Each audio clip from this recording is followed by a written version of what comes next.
할렐루야.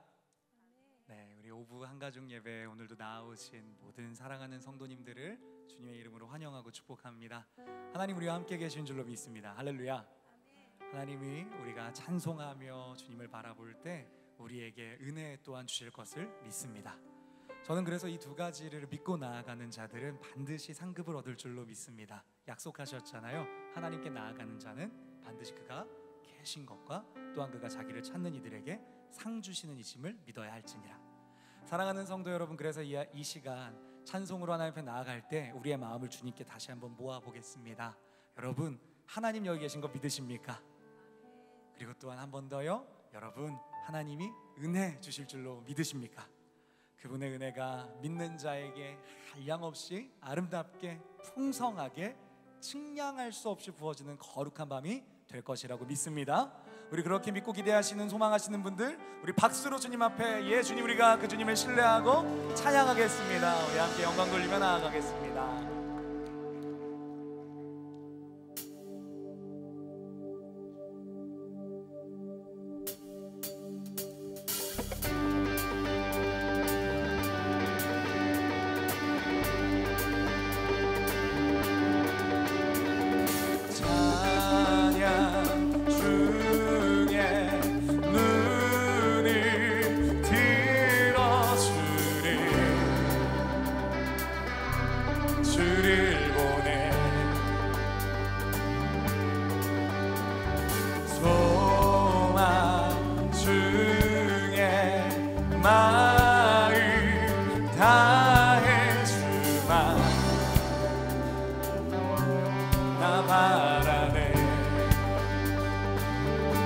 주님을 볼 때 나에게 힘 주시네. 주님 안에 모든 두려움 사라져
믿으십니까? 주님 안에 모든 두려움 선포하면서 사라져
백성들이 믿음으로 찬양할 때 우리의 찬송 가운데 임하시는 주님, 그 주님 앞에 우리 다시 한 번 더 주님을 볼 때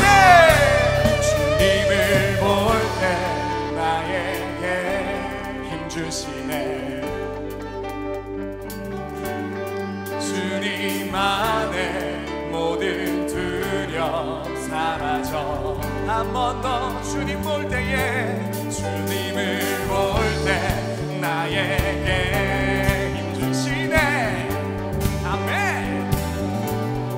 주님 안에 모든 두려움 사라져. 선포하면서 사라져.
한 번 더 처음부터 기뻐하며 함께 노래 부르리 소리 높여 할렐루야 부르 주님 앞에 나와 찬양 드리며 우리 주님과 함께 기뻐하리라. 나의 창조자 나의 구원자 가장 귀한 나의 예수님 찬양합니다. 나의 치료자 나의 선한 목자 되신 주 예수 나.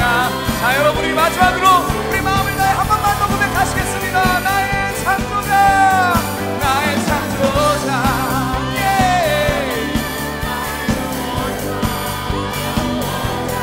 가장 귀한 나의 예수님 찬양합니다. 나의 치료자 나의 선한 목자 되신 주 예수 나 예수 찬양하리.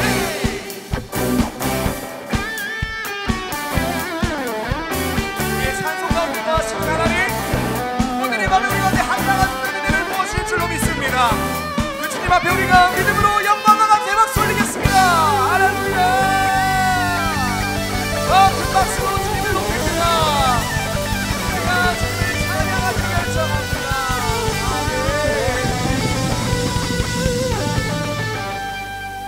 나의 창조자 나의 구원자 가장 귀한 나의 예수님 찬양합니다. 나의 치료자 나의 치료자 나의 선한 목자 되신 주 예수 나의 주 찬양하리. 한 번 더 여러분의 목소리로 나의 창조자 나의 창조자 나의 구원자 할렐루야 가장 귀한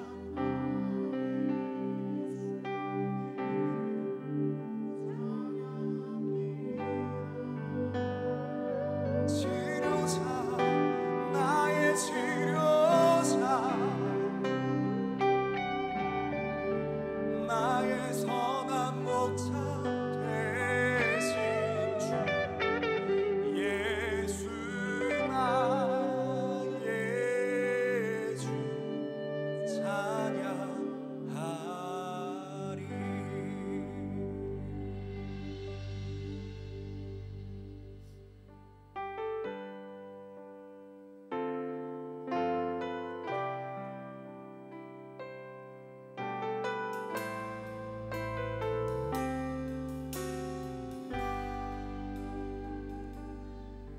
주가 보이신 생명의 길 나 주님과 함께 상한 마음을 들이며 주님 앞에 나아가리.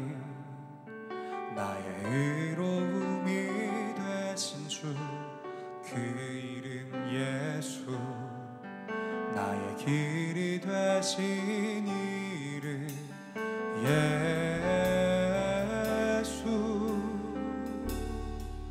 나의 길 오직 그가 하시나니 나를 단련하시고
나가시겠습니다.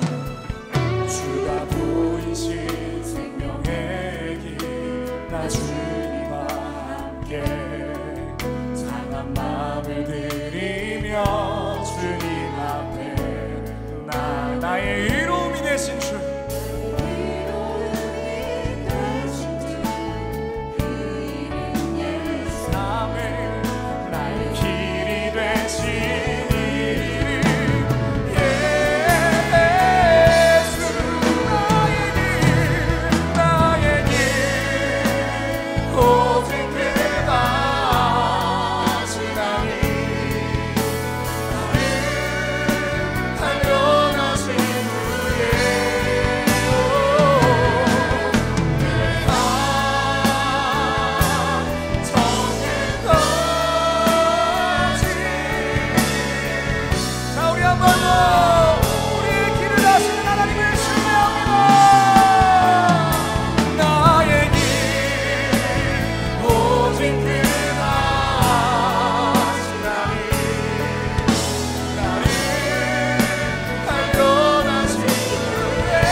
되게 하여 주옵소서. 말씀을 통하여 우리의 길을 인도하여 주옵시고, 기도하며 말씀을 듣고 소망하며 사모할 때에 인도함을 받아 우리 막힌 담이 허물어지고 우리의 문제가 해결되고 살아계신 하나님을 만나는 거룩한 밤이 되게 해달라고 우리 주의 어머니 치고 통성으로 기도하며 나가겠습니다. 주의 이름을 찾습니다.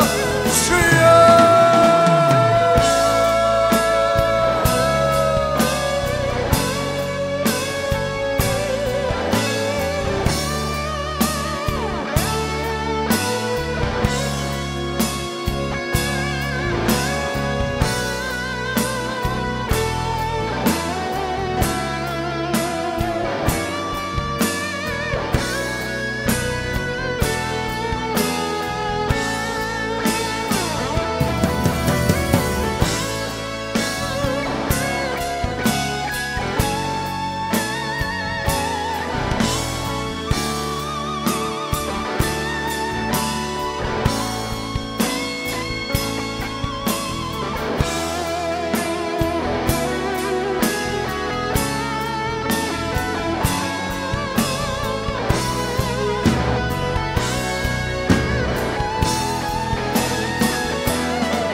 그렇습니다. 주님, 우리의 심령, 우리의 육체 다 주님의 것입니다. 이것을 부인할 수 없사오니 우리의 주인 되신 주님, 당신이 원하시는 당신의 형상대로 우리를 만들어 주시옵소서. 다만 우리가 우리의 욕심과 우리의 생각과 주관에 취해서 하나님이 나를 빚으시는 손길들을 거부하지 않게 하여 주십시오. 내가 하나님과 어떤 관계에 있는지를 기억하게 하여 주시고, 하나님이 나를 사랑하셔서 내게 베푸시는 모든 손길이 다 은혜며 나를 빚으시는 손길임을 인정하게 하여 주시옵소서. 때론 그 손길이 우리를 부드럽게 감싸 안을 수도 있지만 우리가 버팅기면 그 손길이 매울 수도 있음을 인정합니다. 그러나 모든 손길이 우리를 향한 당신의 사랑의 손길이라면 아멘으로 받아들일 줄 아는 성숙한 신앙 되게 하여 주시옵소서. 그런 성숙한 하나님의 사람들 이 오부 예배에 모아주셨사오니 부족한 종을 통하여서 말씀이 선포될 때 하나님과의 언약 관계의 풍성함을 깨닫고 찬양하는 귀한 시간 되게 하여 주시옵소서. 함께 하시고 축복하실 줄 믿사오며 예수님의 이름으로 기도드리옵나이다. 아멘. 반갑습니다. 하나님의 말씀 읽겠습니다. 출애굽기 15장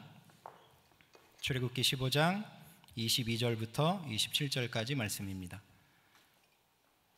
출애굽기 15장 22절부터 27절까지 말씀.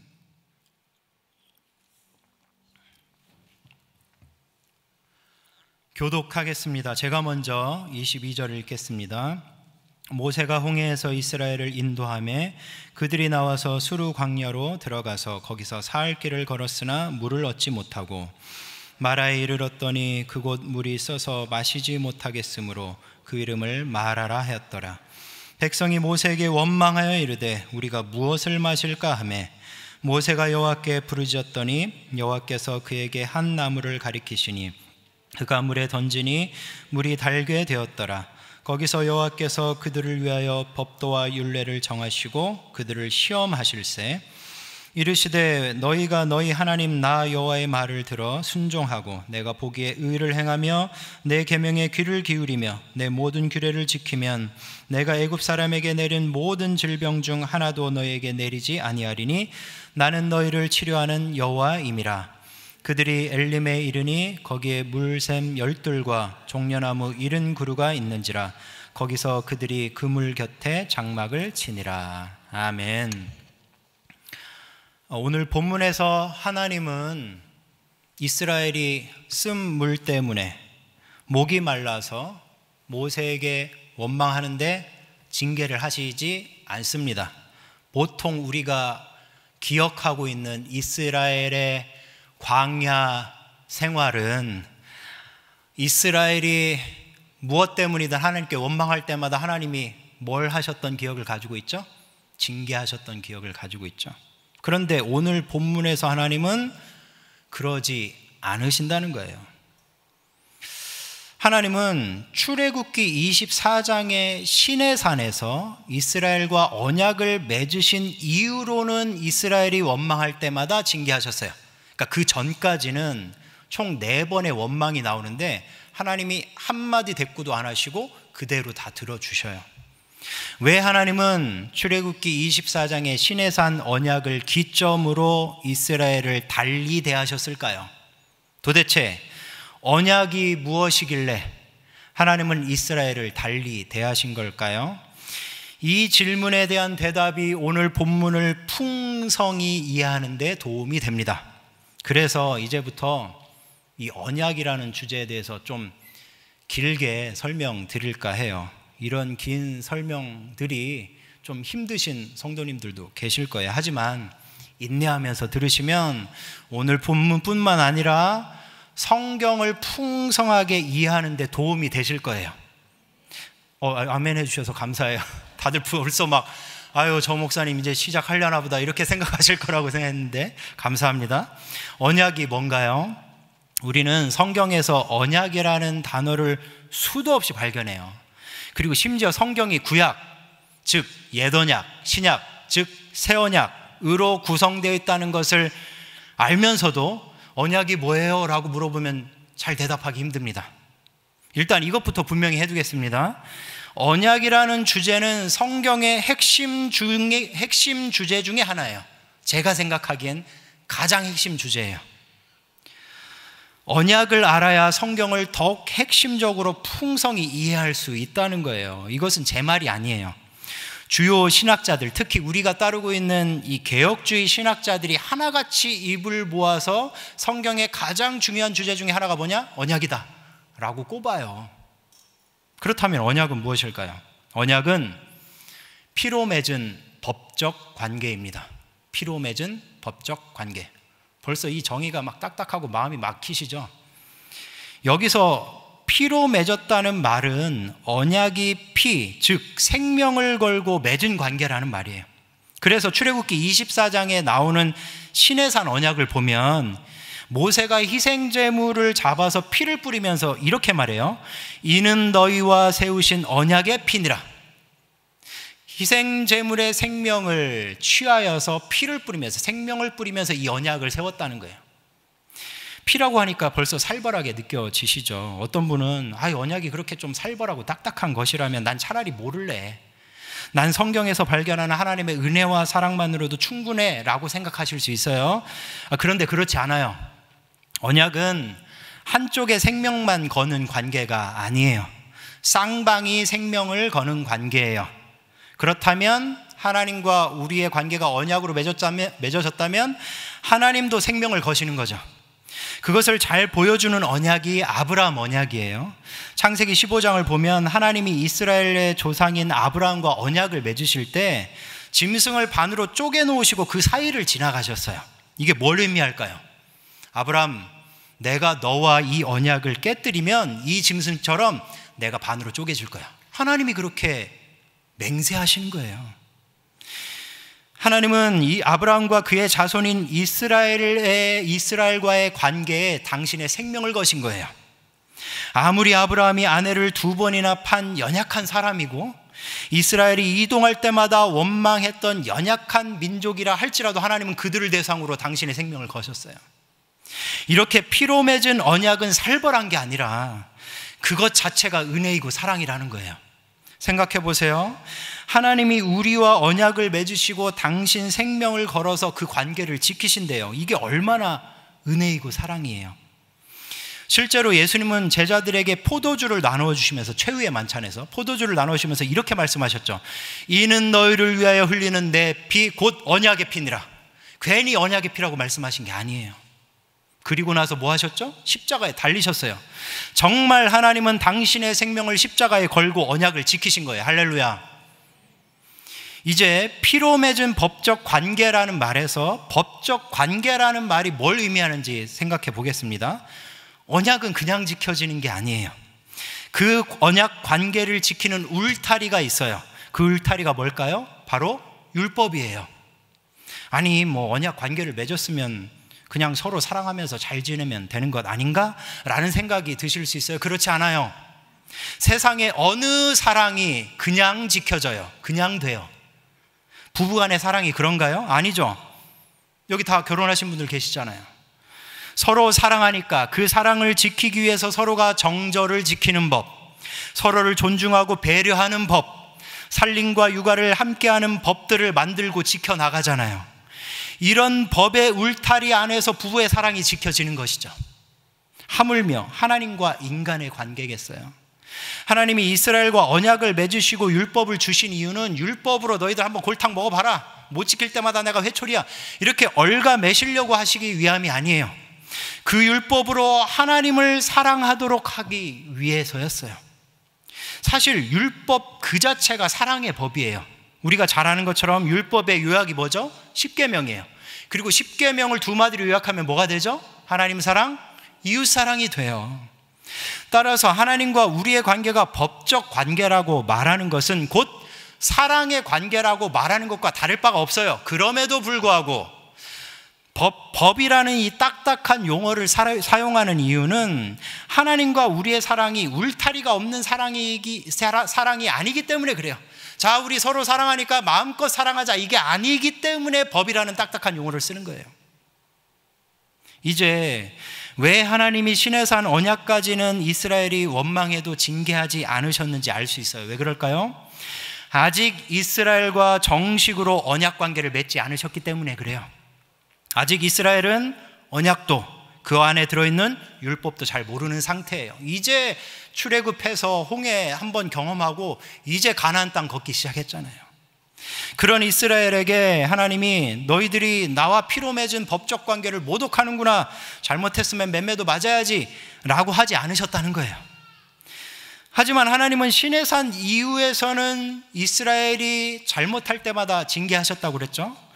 시내산 이후에는 이스라엘과 정식으로 언약 관계를 맺고 율법이라는 분명한 울타리를 주셨기 때문이에요. 하나님은 이스라엘이 율법의 울타리를 벗어날 때마다 그 안으로 다시 들어가도록 이렇게 톡톡톡 징계하신 거예요. 율법을 지키는 것이 곧 무엇이기 때문에 그럴까요? 언약 관계를 지키는 것이니까. 그럼에도 불구하고 어떤 분은 이런 생각이 드실 수 있어요. 하나님은 우리가 잘못할 때마다 용서하고 품어주셔야 되는 거 아닌가? 아니, 사랑의 하나님, 잘못할 때마다 징계하시면 무서워서 어떻게 내가 그 하나님을 사랑할 수 있을까? 라는 생각이 드실 수 있어요. 하지만 잊지 마시기 바랍니다. 용서도 사랑이지만 징계도 사랑입니다. 세상 어떤 부모도 자식이 잘못된 길을 갈 때 사랑한다는 이유로 용서만 하지 않죠. 때로 뭐도 하나요? 징계도 하죠. 우리 다 자식 키워봤잖아요. 징계 안 하고 키워보신 분 제가 존경합니다. 정말 대단하신 거예요. 좀 가르쳐 주세요. 그런데 우리 다 죄인으로 태어나서 태어날 때부터 이런 악한 모습들을 보게 되잖아요. 그때 우리는 내가 널 사랑하니까 다 용서할게, 다 받아줄게 하나요? 어떤 부모도 그러지 않아요. 잘못된 길로 갈 때 때로는 징계도 해요. 왜요? 그 징계도 사랑이니까. 히브리서 12장은 말해요. 징계가 없으면 친아들이 아니라 사생아라고요. 잊지 마시기 바랍니다. 우리는 사생아가 아니라 하나님의 아들들입니다. 우리는 하나님과의 언약 관계에 있는 아들들이에요. 이렇게 언약을 이해하면 오늘 본문 25절에서 왜 하나님이 율법을 정하시고 그것으로 이스라엘을 시험하셨는지를 알 수 있게 돼요. 우리 함께 25절을 읽겠습니다. 25절입니다. 시작. 여호와께서 그에게 한 나무를 가리키시니 그가 물에 던지니 물이 달게 되었더라. 거기서 여호와께서 그들을 위하여 법도와 율례를 정하시고 그들을 시험하실세. 하나님은 목이 말라 원망하는 이스라엘에게 쓴물이 단물이 되게 하는 놀라운 기적을 행하셨어요. 중요한 것은 그리고 나서 하나님이 이스라엘에게 법도와 율례, 즉 율법을 주셨다는 것입니다. 아니, 쓴물을 단물로 만드셔서 그거 실컷 마시게 하시면 되는 거지, 왜 갑자기 생뚱맞게 율법을 주셔서 또 시험하셨다, 이런 내용이 나오는 걸까요? 여기서 율법은 무엇일까요? 한 가지 확실한 것은 이 율법은 하나님이 시내산에서 주신 율법들이 아니라는 건 확실해요. 시내산에서 주신 율법들은 십계명을 포함해서 도덕법, 제사법, 시민법 등 체계적이고 구체적으로 주어졌어요. 시내산에서는. 그래서 출애굽기 19장 이후부터 딱 시내산 이후의 기록들을 보세요. 계속해서 율법들이 구체적으로 체계적으로 나옵니다. 따라서 여기에서 주셨다고 하는 율법은 시내산까지 가는 3개월 동안, 앞으로 한 3개월 남았거든요. 이 3개월 동안 꼭 필요한 최소한의 생활 율법들을 가리킬 거예요. 이스라엘에게 최소한의 생활 율법들이 주어졌다는 건 뭘 의미할까요? 율법은 언약을 지키기 위한 울타리라고 했죠. 그렇다면 이스라엘에게 최소한의 생활 율법이 주어졌다는 것은 하나님과 이스라엘 사이에 기초적인 언약 관계가 이미 시작되었다는 것을 말해줘요. 정식으로는 어디에서 그 언약 관계를 맺고요? 시내산에서. 그러나 이미 기초적으로는 이 언약 관계가 시작되었다는 걸 의미하는 거예요. 마치 우리가 전셋집을 구할 때 가계약을 맺어서 집주인과 세입자의 관계가 이미 시작되는 것처럼요. 공식적으로는 최종 계약을 해야 집주인과 세입자의 관계가 확정되지만 가계약을 통해서 이미 기초적인 관계가 시작되는 거예요. 오늘 본문에서 하나님과 이스라엘 관계가 그렇다는 거죠.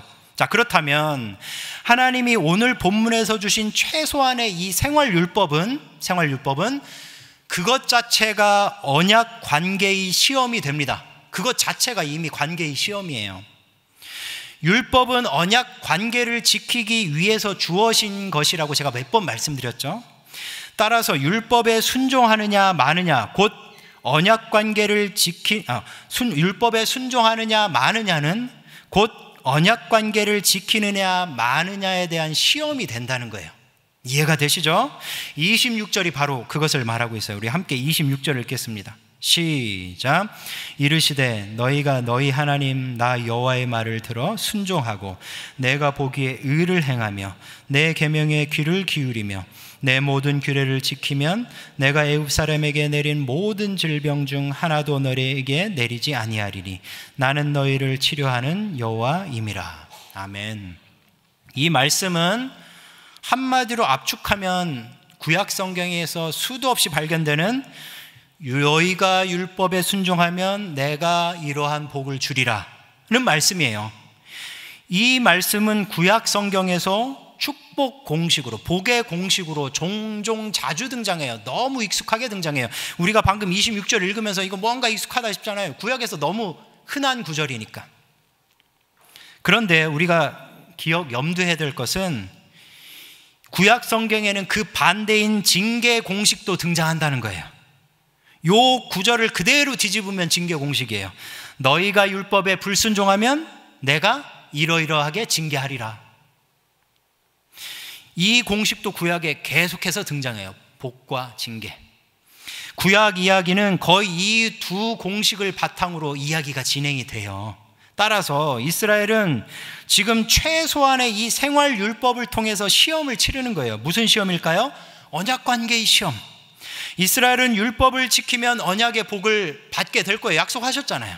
하지만 율법을 지키지 않으면, 그거 반대로 뒤집으면 뭐예요? 언약의 징계를 받는다는 거죠. 우리는 복을 좋아하니까 이 말씀 복을 주신다는 말씀이네, 거기까지만 받아들일 수가 없다는 게 오늘 본문이 시험한다 라는 표현이 나오잖아요. 그러면 이 복을 주신다는 이 말씀을 뒤집어 볼 수도 있어야 되는 거죠. 구약의 빛 아래서.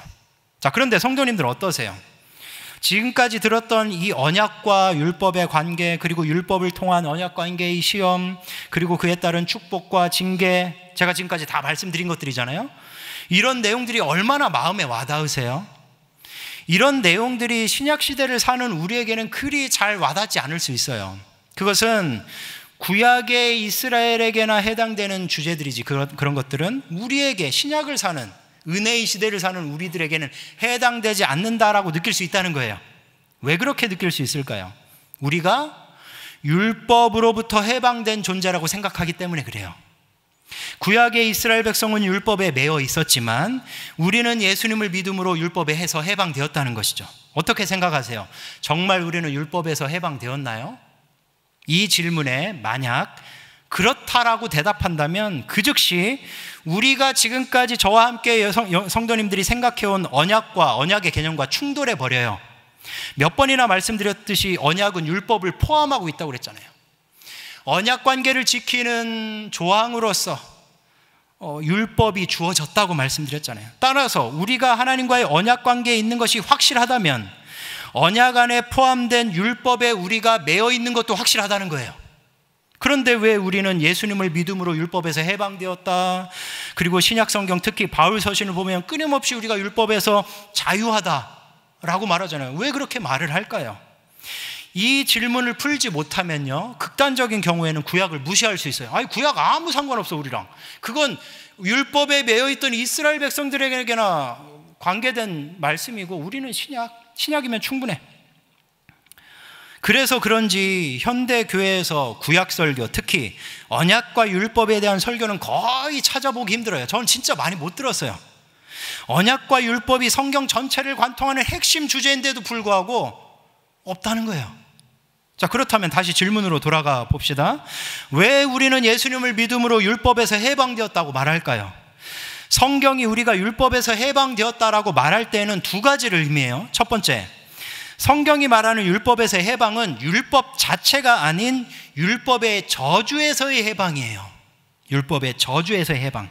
율법의 저주가 뭔가요? 율법의 저주는 율법을 지키지 못하는 자에게 임하는 형벌이에요. 문제는 죄인은 율법을 온전히 지킬 수 없다는 게 문제죠.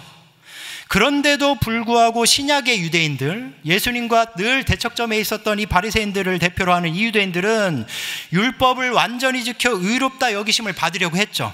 그걸 율법의 행위라고 그래요. 율법을 행위로 완전히 지켜서 내가 의롭다함을 받으려고 하는 거. 이런 율법의 행위는 애초부터 불가능한 거죠. 죄인은 율법의 저주를 받아 영원히 죽을 수밖에 없는 운명인 거예요. 자, 그런데 그 율법의 저주를 대신 받을 뿐만 아니라 율법이 요구하는 완전한 의, 율법은 계속해서 완전한 의를 요구하잖아요. 그 의를 우리 대신 지켜주신 분이 계셔요. 그분이 누군가요? 그분이 예수님이세요. 따라서 우리가 예수님을 믿음으로 율법에서 해방되었다라고 말할 때는 율법 자체가 아니라 율법의 저주에서 해방되었다라는 의미로 말해야 된다는 거예요. 율법에서 해방되었다고 하니까 구약의 율법은 우리와 아무 상관이 없습니다 라고 생각하거나 주장하거나 말하면 그냥 이건 이거 왜곡됐다는 게 아니라 그냥 틀린 거예요. 틀린 거예요. 둘째, 우리가 율법에서 해방되었다는 것은 구약의 모든 율법에서 해방되었다는 뜻이 아니에요. 다시요. 우리가 두 번째, 우리가 율법에서 해방되었다는 것은 구약에 나오는 율법, 그 모든 율법에서 해방되었다는 게 아니에요. 우리는 구약의 모든 율법을 똑같은 율법으로 퉁쳐서는 안 돼요. 신앙생활 하다 보면 퉁치는 신앙생활 많이 해요. 그냥 그 말씀이 그 말씀이고요. 다 좋은 말씀이죠. 이렇게 신앙생활하면 어린아이 같은 신앙생활. 애들은 자기 삶의 몇 가지 원리만 붙들고 살잖아요. 근데 신앙생활도 그냥 내 신앙생활에 몇 가지 원리만 붙들고 그게 전부인 것처럼 살아갈 수밖에 없어요. 퉁쳐서는 안 됩니다. 구약의 율법은 제사법, 시민법, 도덕법으로 나뉘어요. 이 중에 제사법은 예수님이 직접 제사의 희생 제물이 되셔서 완성시키셨어요. 그리고 시민법은 이스라엘의 정치와 시민 생활을 위해서 주어진 것이기 때문에 우리에게 구속력이 없어요. 우리는 혈통적으로 이스라엘 사람들이 아니잖아요. 자, 그렇다면 도덕법, 나머지가 도덕법인데 도덕법은 어떨까요? 도덕법은 달라요. 도덕법은 예수님으로 인해서 폐지된 것이 아니라 오히려 더욱 강화되고 더 풍성해졌어요. 예를 들어서 예수님은 형제에게 라가, 바보, 멍청이라고 하는 것도 뭐라고 하셨죠? 살인이라고 말씀하셨어요. 구약 백성들은 살인은 직접 육체를 죽이는 것만 살인으로 알고 그 율법을 지킨다고 생각했어요. 그런데 예수님은 살인이 육체의 생명을 뺏는 것뿐만 아니라 정서적, 영적 생명을 뺏는 것까지 포함하고 있다고 말씀하신 거예요. 그러니까 율법이 폐지된 게 아니라 더 그물망이 촘촘해지고요, 더 넓어졌고요, 더 완전해졌어요. 그걸 기억하셔야 돼요. 따라서 우리가 예수님을 믿음으로 율법에서 해방되었다는 것은 예수님 안에서 완성되었거나 폐지된 이 제사법과 시민법에서의 해방을 말하는 거예요. 자, 그렇다면 우리가 내릴 수 있는 결론은 분명해요. 우리는 여전히 하나님과의 언약 관계 안에서 뭘 지켜야 된다는 거예요? 여전히 율법을 지켜야 된다는 거예요. 이렇게 볼 때 율법은 단순히 복과 징계를 위한 시험이 아니에요. 복을 받으려고 혹은 징계를 피하려고 율법을 지키는 게 아니라는 것이죠. 복과 저주에 초점을 맞추면 하나님과의 이 언약 관계보다 율법의 행위에 쏠리게 돼요. 어떻게든 율법을 완전히 지켜서 의로워지려고 한다는 것이죠. 그러면 신약의 유대인들, 바리새인들처럼 돼버려요. 율법은 복과 징계를 위한 시험이 아니라 언약 관계의 시험이에요. 우리가 율법을 지켜야 한다면 그 이유는 하나님과의 언약 관계의 풍성함을 위해서라는 거예요. 내가 이미 하나님과 언약 관계가 있는데 이걸 풍성히 누리기 위해서 나는 율법을 지켜야 된다는 거예요. 다시 26절을 보세요. 내 모든 규례를 지키면 내가 애굽 사람에게 내린 모든 질병 중 하나도 너에게 내리지 않겠다라고 말씀하셔요. 이 말씀을 액면 그대로 받아들이면 이제부터 이스라엘은 애굽에게 내린 질병이 그들에게도 내릴까 무서워서 모든 율법을 지켜야겠죠. 안 그러면 이 재앙을 내릴 것처럼 말씀하시니까 아니라는 거예요. 그렇게 생각하면 어린아이 같은 거예요. 아이들은 엄마가 혼내는 것이 무서워서 엄마 말을 듣죠. 하지만 아이가 철이 들면 엄마와의 풍성한 관계를 위해서 엄마 말을 듣기 시작해요. 이스라엘이 모든 규례를 지켜야 하는 이유는 무엇일까요? 그것이 하나님과의 풍성한 언약 관계를 만들어주기 때문에. 우리도 마찬가지라는 거죠. 우리가 율법을 지켜야 된다면 왜 지켜야 될까요? 그것이 곧 언약 관계의 시험이니까. 우리가 이 시험을 기꺼이 치르는 이유는 그 결과인 징계가 무서워서 아유 이거 안 지키면 하나님이 이렇게 하신대 저렇게 하신대. 그게 아니에요. 그거는 어린아이 신앙이에요. 그건 만약 그렇게 지키기 시작하면 그게 율법의 행위예요. 우리가 언약관계의 시험을 기꺼이 치르는 이유는 하나님과의 언약관계를 더 풍성히 누리기 위해서요. 그러니 우리 모두 내가 왜 율법을 지켜야 하는지 분명히 인식하시고 하나님과의 언약관계를 풍성히 누리실 수 있길 예수님의 이름으로 축원합니다. 자, 그런데 이제 여기서 한 가지 걸려요. 그것은 우리가 율법을 지키지 못해서 실제로 뭐를 받을 수 있다는 거예요? 징계를. 이런 단어 막 입에 올리기도 힘드시죠? 불안하시죠? 괜히 이런 거 입에 올렸다가 막. 다시 26절 보세요. 내 모든 규례를 지키면 애굽 사람에게 내린 모든 질병 중 하나도 너희에게 내리지 아니하리니 라고 말씀해요. 요 말씀을 액면 그대로만 받아들이면 아, 복 주신다는 얘기구나. 근데 이미 우리는 뒤집어 봐야 된다는 걸 알죠? 여기에는 숨은 전제가 들어있어요. 그게 뭘까요? 너희들이 율법을 지키지 않으면 애굽 사람에게 내린 모든 질병을 내리겠다라는 거예요. 만약 이런 숨은 전제가 없다면요, 하나님이 이렇게 말씀하시는 게 훨씬 자연스럽고 기분도 좋아요. 너희들이 율법을 지키면 내가 장수하고 번영하게 하고 부자가 되게 해주고 영원히 건강하게 해줄게. 이게 훨씬 자연스럽죠. 그 조건에 맞는 결과잖아요. 그런데 왜 26절에서 하나님은 율법을 지키지 않으면 질병을 내리겠다라는 전제를 이렇게 깔아 놓으신 걸까요? 그 이유는 아주 단순해요. 그 숨은 전제대로 하실 수 있기 때문에 그래요. 다시 말해 하나님은 우리가 율법을 지키지 않으실 때 징계도 하실 수 있다는 거예요. 이 말을 너무 무겁게 받아들이지 않으셨으면 좋겠어요. 이미 말씀드린 것처럼 용서도 사랑이지만 징계도 뭐예요? 사랑이에요. 우리는 사생아가 아니기 때문이죠.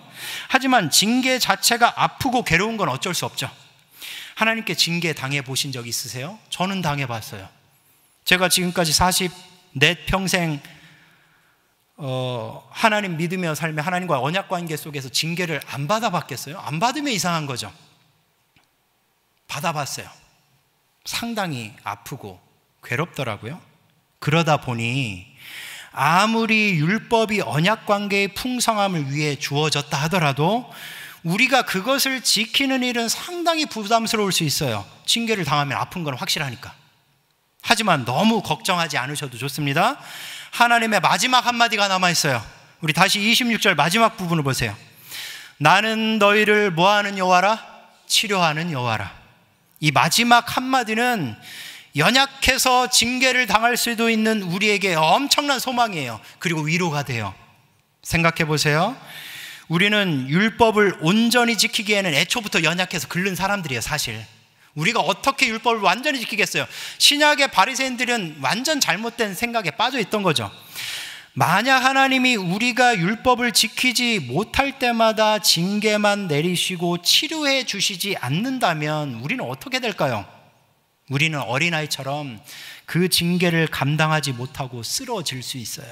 심지어 우리는 하나님의 징계를 내가 하나님께 버림받았구나 라고 여길 수 있어요. 구약의 이스라엘 백성들이 하나님께 큰 징계를 받았을 때 선지자들한테 이렇게 물어봤어요. 하나님이 우리를 버리신 거 아니에요? 라고 물어봤잖아요. 그들이 그렇게 의심했던 이유는 정말 하나님이 그들을 버리셔서인가요? 아니죠. 그들이 징계를 하나님의 사랑으로 인식하지 못할 정도로 수준이 어린아이 같았기 때문에 그런 거였어요. 그래서 우리 하나님 아버지는 징계로만 그치지 않으신다는 거예요. 징계하신 자리를 싸매고 치료해 주십니다. 세상의 부모를 생각해 보세요. 우리가 징계했을 때를 생각해 보세요. 어떤 부모도 자식을 징계해 놓고 자, 네가 알아서 회복해, 네가 알아서 치료해 라고 하잖아요. 세상의 어떤 부모도. 부모는 자식을 징계하고 반드시 싸매줘요. 치료해줘요. 저는 어릴 때 시골에서 살았어요. 저희 아버지가 목사님이셨고요. 저희 아버지는 삼진아웃제도 3번 말했는데 계속 똑같은 잘못을 저지르면 나가서 회초리 꺾어 와라 성현아. 제가 지금 이제 성현인데 성현아 그렇게 하셔요. 그럼 이제 제가 벌벌 떨면서 밖으로 나가죠. 시골에는 천지에 회초리감이 널려 있잖아요. 그럼 가서 고민하는 거예요. 얇은 거를 꺾어야 되나 굵은 거를 꺾어야 되나. 얇은 걸 꺾으면 얇아서 아프고 굵은 걸 꺾으면 굵어서 아프고 늘 맞아서 울었어요. 징계를 당해서 울었어요. 그러면요, 제 아버지가 무슨 감정을 섞어서 너 왜 내 말 안 들어 하면서 막 때리고 그러지 않으셨어요. 약속한 횟수대로 징계를 하셨고요. 그렇게 회초리를 때리신 다음에는 반드시 저를 안아주셨어요. 안아주신 다음에 제 다리를 문질러 주시고 제 가슴을 안아주시면서 성현아, 내가 너를 사랑해. 하나님께서도 너를 사랑하셔. 그런데 하나님께서 또 네가 이렇게 잘못할 때 얼마나 가슴이 아플까? 이런 이야기들 해주시면서 제 몸과 마음과 영혼을 싸매 주셨어요. 치료해 주셨어요. 세상의 부모도 이러할진데 하물며 우리 아버지 하나님이실까요? 우리 아버지 하나님은 징계로만 그치지 않으신다는 거예요. 하나님은 우리를 싸매 주시고 치료해 주셔요. 그러니 하나님이 언약관계 속에서 우리에게 무엇을 행하시든지 걱정하지 마세요. 하나님, 나에게 복만 주세요. 내가 걱정하지 않을 것만 주세요. 내가 평안할 것만 주세요. 그거 어린아이 같은 거예요. 애들은 다 부모한테 그것만 요구하죠. 내가 좋아하는 것, 내가 생각하기에 제일 좋은 것, 돈 달라고, 아이스크림 사달라고 그렇게 하죠.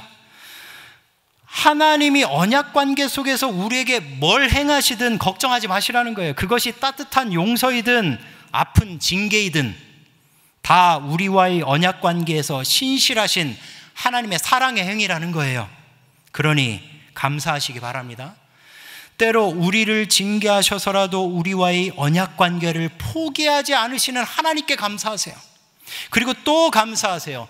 징계로 그치지 않으시고 아파서 울고 주저앉아 있는 우리를 싸매시고 안아주시고 치유하셔서 일으키시고 걸어가게 하시는 그 하나님께 감사하세요. 마지막으로 이 모든 것에 동의가 되고 감사하신다면 아무리 실패하고 또 실패하더라도 아마 우리는 이 세상을 사는 동안 멤버 실패할 거예요. 다만 실패하더라도 그 하나님의 법인 율법을 지키는데 최선을 다하시기 바랍니다. 그것이 하나님과의 언약관계에 충실한 삶이기 때문에 그래요. 우리가 찬양하고 기도할 때 늘 바라는 하나님의 은혜와 사랑은 오늘 우리가 내내 들었던 언약과 율법, 용서와 징계, 치료와 회복까지 다 포함되는 넓은 개념이에요. 그러니 앞으로 무슨 찬양을 하든 무슨 기도를 하든 막연하게 은혜와 사랑 구하지 마셔요. 막연하게 하지 마시라는 거예요. 언약관계를 의식하면서 하셔요. 그 언약관계 속에서 오늘 들은 내용들 이걸 다 종합하면서 좀 해보셔요. 그러면 율법 준수에 실패하였을 때 찬양과 기도의 태도가 달라질 거예요. 무엇보다 어린아이 같은 신앙에서 벗어나 성숙한 신앙으로 나아가게 될 거예요. 우리 모두 이러한 언약의 복을 풍성히 누리실 수 있길 예수님의 이름으로 축원합니다. 우리 이제 찬양하고 기도하겠습니다. 아까 부른 주가 보이신 생명의 길.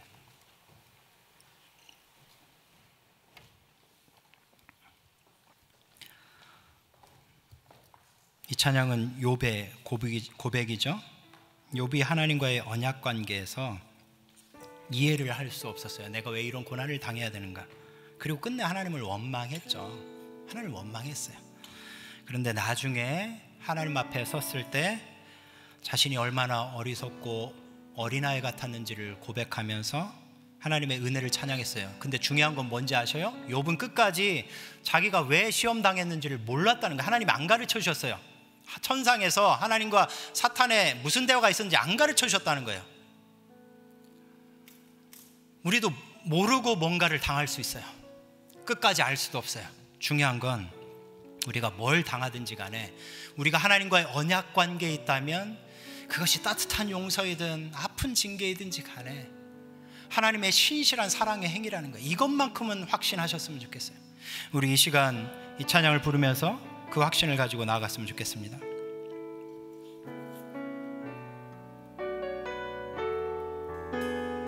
주가 보이신 생명의 길, 주가 보이신 생명의 길, 나 주님과 함께 상한 마음을 들이며 주님 앞에 나아가리. 나의 의로움이 되신 주, 그 이름 예수, 나의 길이 되신 이름 예수.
말씀드렸죠. 욥이 끝까지 하나님이 왜 자기가 이런 시험을 당하는지 몰랐어요. 그런데 욥이 한 가지는 알고 있었어요. 하나님께 내가 단련을 받았구나. 이 이해할 수 없는 재난과 고통 가운데서 내가 하나님을 주권자 되시고 언약 관계 속에서 내게 더 큰 사랑을 베푸시려고 이 시련도, 이 아픔도, 심지어 징계까지도 주실 수 있는 그 하나님을 더 신뢰하게 됐다는 거죠. 그게 욥의 신앙이에요. 뭐 마지막에 2배 뭐 갑절에 복을 받았다 이게 아니라 그게 중요한 거예요. 그 신앙의 도약이. 그러니까 우리도 그렇게 기도했으면 좋겠습니다. 주님, 내가 예수 그리스도를 통해서 새 언약의 피를 흘리신 예수 그리스도를 믿음으로 하나님과의 언약 관계에 들어간 것이 분명하다면 때로는 내가 율법을 지키지 못하여서 하나님과의 언약 관계에 충실하지 못하여서 하나님이 내게 징계를 허락하시더라도, 때로 그것이 너무 아프고 괴롭더라도 결국에는 감사할 줄 아는 우리의 성숙한 신앙 되게 하여 주시옵소서. 그것도 나를 사랑하셔서 주신 거니까 나를 더 도약시키시려고, 더 하나님의 사람으로 세우시려고 주신 것이니까 이 언약관계의 풍성한 것들을 염두에 두고 고려하면서 하나님과 하나님의 은혜와 사랑을 구할 줄 아는 내가 되게 하여 주시옵소서라고 우리 주여 한번 부른 다음에 같이 기도합니다. 주여. 그렇습니다. 주님, 우리가 예수 그리스도의 새 언약의 피로 하나님과의 언약 관계에 들어간 것이 분명하다면 주님, 하나님께서 우리에게 허락하시는 모든 것들이 하나님 우리를 사랑하심으로 허락하시는 것임을 깨닫게 하여 주시옵소서. 더 풍성한 언약 관계를 누리게 하시려고 주시는 것임을 기억하게 하여 주시옵소서. 주님, 우리가 율법을 온전히 지킴으로 하나님과의 언약 관계에 풍성히 들어가기를 원합니다. 그러나 주님, 우리가 때로는 율법에 실패함으로 하나님께 징계도 받을 수 있음을 고백합니다. 주님, 우리가 그것을 놓치지 않게 하여 주시고 그 징계조차도 하나님의 사랑의 행위임을 기억하게 하여 주십시오. 그렇지 않으면 우리는 멀리할 수밖에 없고 율법의 행위에 빠질 수밖에 없고 그저 어린아이처럼 신앙생활할 수밖에 없습니다. 그러니 주님, 은혜를 부어주셔서 하나님 우리를 사랑하시는 주님께서 우리에게 무엇이든 허락하실 수 있음을 기억하고 그것을 믿음으로 받아들여 하나님 욥처럼 도약할 수 있는, 하나님 한 단계 뛰어넘을 수 있는 우리가 될 수 있도록 인도하여 주시옵소서. 주님, 그것이 우리가 하나님과의 언약 관계 속에서 누리는 진정한 풍성함인 줄 믿습니다. 주님, 은혜를 베풀어 주시옵소서. 주님, 은혜를 베풀어 주시옵소서.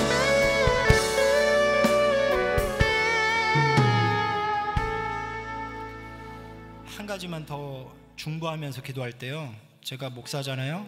수많은 성도님들을 만나잖아요. 많은 성도님들 중에서는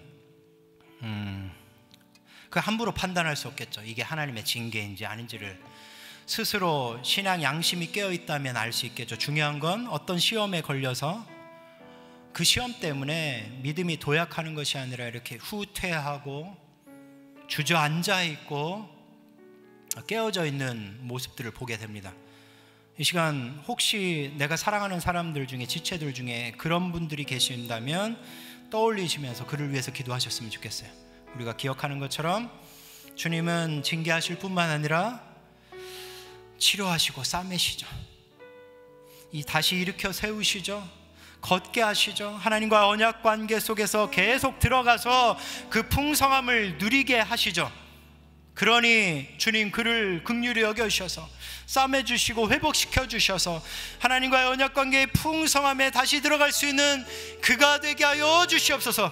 그래서 나와 함께 두 손 붙잡고 하나님을 찬양하는, 감사하는 그가 되게 하여 주시옵소서라고 우리 주여 한번 부른 다음에 떠오르게 하시는 그를 위해서 기도합니다. 주여.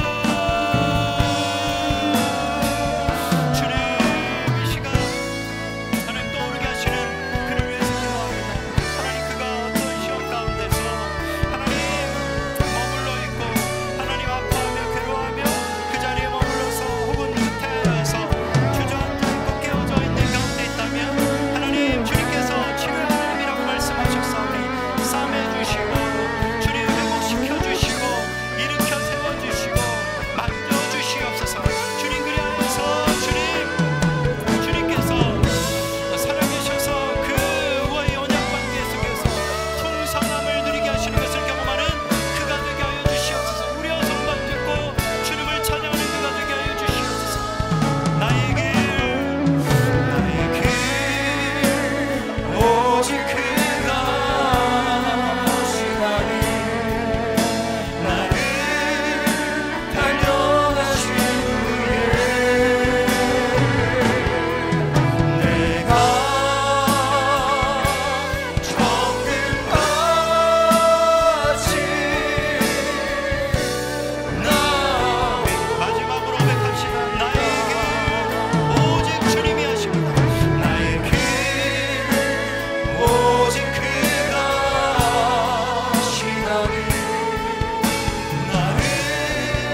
나를 단련하신다면 그것을 믿음으로 받아들일 수 있는 우리가 되게 하여 주시옵소서.